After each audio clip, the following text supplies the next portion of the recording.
Bonjour à tous, merci d'être présents. Donc, on ouvre cette session des centres CEMAVEM et merci à tous les orateurs de respecter le temps de parole. Donc, on attaque tout de suite le vif du sujet par un regard qu'on a souhaité porter sur nos échecs chirurgicaux dans le cadre de la prise en charge des malformations de la jonction crânio-cervicale de Chiari. Alors, le rationnel, tout d'abord, c'est de se rappeler que c'est la décompression de la charnière crânio-cervicale qui est le traitement standard de ces malformations, qui donne en gros de bons et très bons résultats, avec 65 à 70% de patients améliorés, 30% de patients stabilisés, et heureusement que 5% de patients aggravés.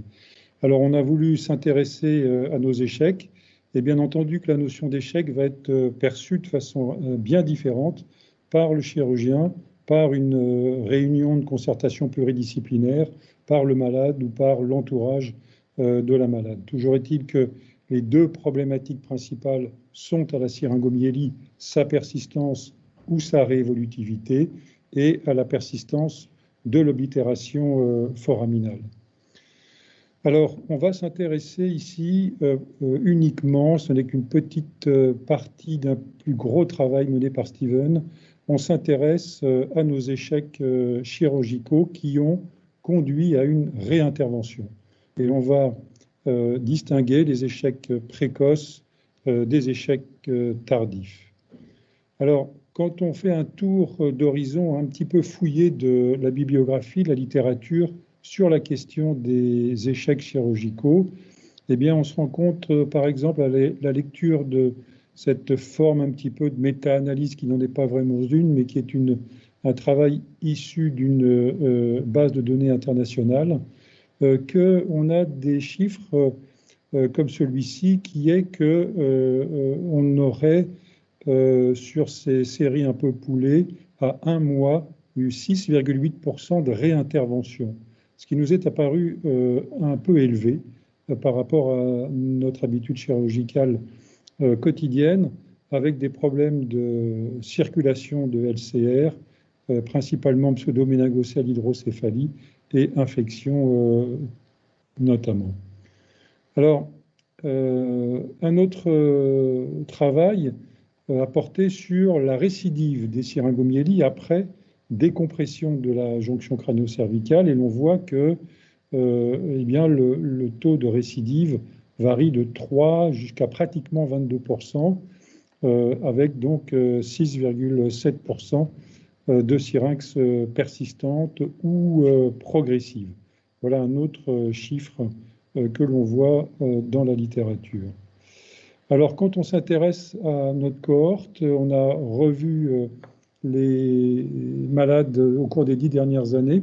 Sur 311 patients, on a 35 patients qui ont dû être réopérés et notre taux de réintervention annuel bisètre est de 6,7%.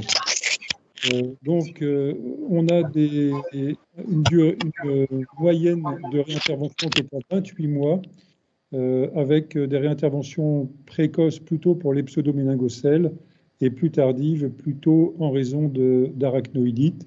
Mais l'on voit que notre taux de réintervention au cours du premier mois n'est que de 5% de ces 6%.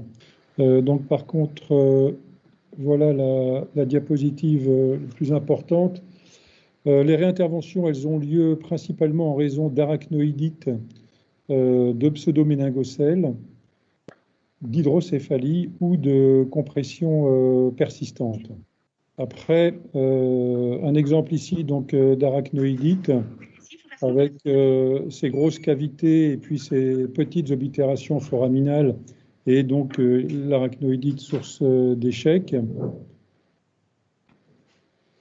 Ici un exemple de pseudoméningocèle avec la petite brèche qui est également associée à une cavité syringomyélique persistante. Donc, on a élaboré un algorithme de prise en charge qui devrait un petit peu aider à la gestion de ces complications et également à leur prévention. Ici, la conduite à tenir devant une pseudoméningocèle, et ça figurera sur les documents. avec quelques recommandations pour réduire la probabilité de ces pseudo-méningocèles post-opératoires. Également, un algorithme que l'on propose sur la persistance, récidive ou apparition d'une syringomyélie post-opératoire, avec des recommandations sur le fait de revenir sur la jonction crânio-cervicale, la façon de revenir sur cette jonction crânio-cervicale. Avec donc, par exemple, ici, la décompression, la nécessité d'un suivi, ce qui est vraiment un élément qui est le plus important pour les patients et pour les équipes.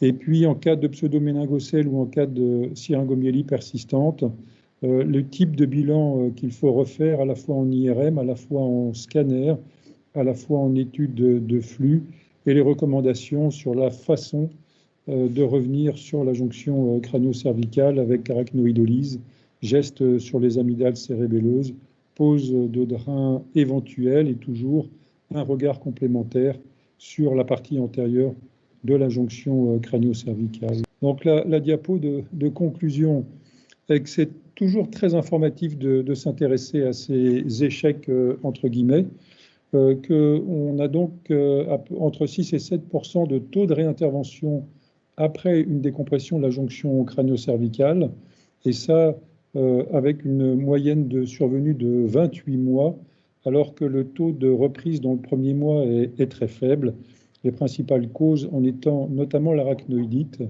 la pseudoméningocèle, et que de l'analyse de ces échecs, on a pu en sortir quelques algorithmes qui vont être publiés et qui seront mis en ligne, et qui nous paraissent être bien utiles sur leur prévention, tout en rappelant la nécessité d'un suivi à long terme de ces patients.